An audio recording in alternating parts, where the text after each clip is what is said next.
So how's it feel driving for Uber or Uber Eats? This is a question for you.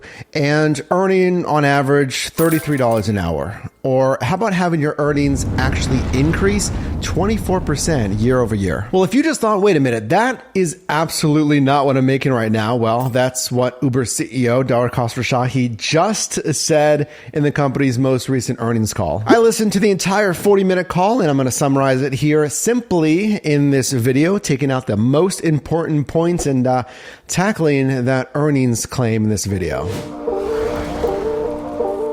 So yes, Uber CEO Dara Khosrowshahi and new CFO Prashant Mahendra-Rajah talked about your earnings either on rideshare or Uber Eats, and some of this is a little bit surprising. Well, how about this in their supplementary remarks in this Q4 2023 earnings call, saying, yes, they've added 20 new improvements to the Uber driver app here.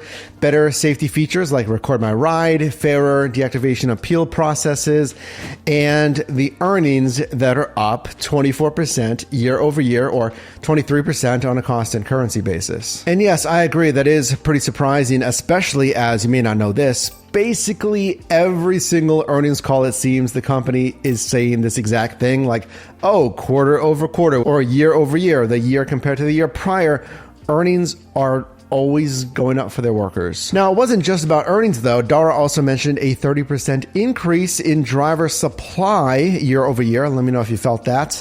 And a 10% increase in engagement. That means going online, let's say this week, but you also go online the next week and you're consistently actually using the platform. Oh, but wait a minute. Didn't I say that earners, either rideshare or Uber Eats couriers, are making $33 an hour? That is straight from Uber CEO. Yes, $33 per utilized hour, it's called. Now, help me out down below in the comments. I've never seen an explicit definition of utilized hour, but I would imagine it's like dash time versus active time on DoorDash when you're actually on an assignment.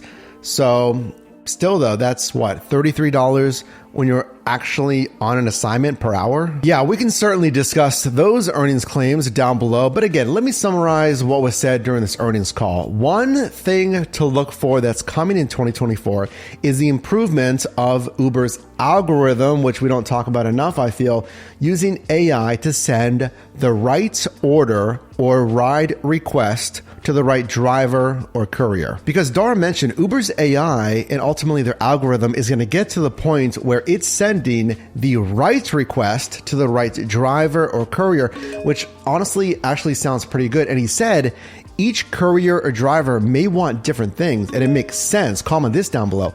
What kind of rides, if you're doing rideshare or food delivery, whatever, on delivery, Uber Eats, right?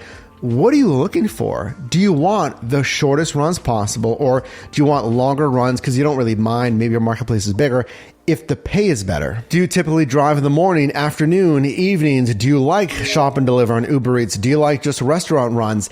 And that is something that I could kind of get behind, because if I don't want shop and delivers, frankly, I don't want like super long shop and delivers versus another courier might. If their AI can get to the point where like, hey, don't even bother sending me these type of orders, and ideally don't send me orders that are less than $7 in total, $2+ a mile, ideally Uber AI, send me those ones. But specifically, if you drive on Uber Eats, Dara did mention, which I don't really love to see, bringing in more couriers. I feel like we gotta have pretty much close to what, max capacity, at least I feel like a healthy equilibrium, if not, again, a little bit of surplus in a lot of marketplaces. Now, here's another thing that I kind of guarantee no one's gonna talk about and no one's really noticing here, that Dara mentioned, at least on the food delivery, the Uber Eats delivery vertical, that audience size is up. Like obviously their subscription model, the Uber One membership, that's up of course, which is fine, but basket size is up. Like how much literally are you ordering on Uber Eats at one time, your basket? Might that mean more tips for couriers? Because imagine a $15 basket size and a 10% like default tip. That's what the customer typically tips on their orders versus a $28 basket size. But then there's the argument of like, all right, Uber's getting them to order more stuff, either through cross-selling, promotions, whatever. But then they're going to be like, oh, I don't usually remember spending $28, and then they're going to lower the tip. Turning our attention to rideshare, the mobility vertical. This is something that I've heard at least 2 or 3 times from the company, straight from, again, CEO Dara Khosrowshahi. That yes, they want a reliable and predictable platform. And of course, they want that AI to do its job with algorithms, sending the right rides to the right drivers. But surge pay, something that I was heavily tracking, well, I've always been heavily tracking, but especially in 2023. And I've heard probably 2 or 3 quarters ago that Dara mentioned that surge level should be in the teens. And this is kind of the same thing, like 20% or less of rides surging. That's a big thing that I've seen. Let me know down below in the comments if you've seen this. They're less and less incentive surge pay. And unfortunately, I've been seeing the same thing on DoorDash. All right, though, earnings claims and surge claims aside, what's new, though, for Uber drivers and couriers? Also from their supplementary info, something that I have definitely been seeing more of in 2023. This is definitely here to stay in 2024. Multi-merchant ordering. This is on the customer end, but look at this. Introduced the ability for consumers to place orders from 2 nearby Uber Eats merchants across not just restaurants, alcohol, and convenience, and more, with a single delivery fee and checkout and delivery experience, boosting convenience for consumers and leveraging our efficient batching and routing technologies. What does that tell you? That is exactly what I've been seeing at the end of 2023 going into 2024 on DoorDash. And I knew this was coming because it seems like DoorDash was really pushing this. Hey, order from here, but also, get some convenience, get something from here as well. And it's causing you, the courier in this case, to make 2 different pickups, albeit to 1 delivery destination. But the point is, in 2024, I think we're going to see from both platforms, Uber Eats and DoorDash, more and more, for better or worse, these shop and deliver, or at least retail. Best case scenario on DoorDash, it's an easy DashMart pickup combined with a restaurant pickup.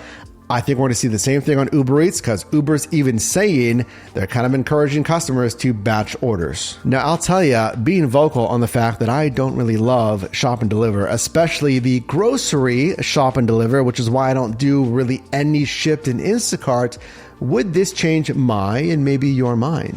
Improving the grocery courier experience, specifically for grocery couriers. Made improvements to the grocery courier experience that enables shoppers to accept and complete orders more efficiently, including providing location metadata. What does that mean? Let me know. But offering live order support, okay, and enabling merchant shoppers to easily claim merchant pick and pack orders when there are multiple orders from the same merchant in progress at once. So if I'm picking up for customer A, customer B, and they're both at CVS, I imagine the process, is it going to be on one screen? But flat out, it should be a little bit easier now to shop for 2 customers at the same merchant. And I tracked the same thing at the end of 2022, all of 2023, that grocery and convenience is here to stay on these platforms. And Uber said 14% of eaters are also grocery and or retail customers. So we need to continue to watch grocery and new verticals like convenience. Uber now has exactly what DoorDash has, the package returns as well, because both of these companies, and Dara said this in this call as well, they basically want to almost Uber everything. DoorDash basically highlighted that during their recent Super Bowl campaign, just door dashing everything. So positive takeaways of this call here if you're a driver or a courier. Number 1, it's having more partners, more restaurants, more retail, more stores, grocery. That can be a good thing, just getting you more options, because if there's let's say 30% of your market is active on Uber and then 50% of the merchants, restaurants, stores are now active, it's going to give you more options. There's customers that interact with Uber for the first time, not on rideshare, not on food delivery, but grocery. So this is going to bring more people onto the Uber platform. Again, hopefully getting you more order types. So more partners is a good thing, but conversely, I guess on the driver courier side, is it going to be more and more and more supply? We saw a 30% increase in driver supply year over year, combined with what does that do, right? If it's more drivers at least like I talked about, keeping up with demand, if not having more drivers than demand, it kind of supports not having that surge pay that we highlighted. And I just don't love working on base pay on either platform, on Uber or DoorDash. I feel like it's not going to make you the kind of money that you're really looking for in these apps. So let me know your thoughts. What are the biggest takeaways? Do you agree with the $33 per utilized hour? Are we assuming, let's just assume that's active time, let's say, on an assignment.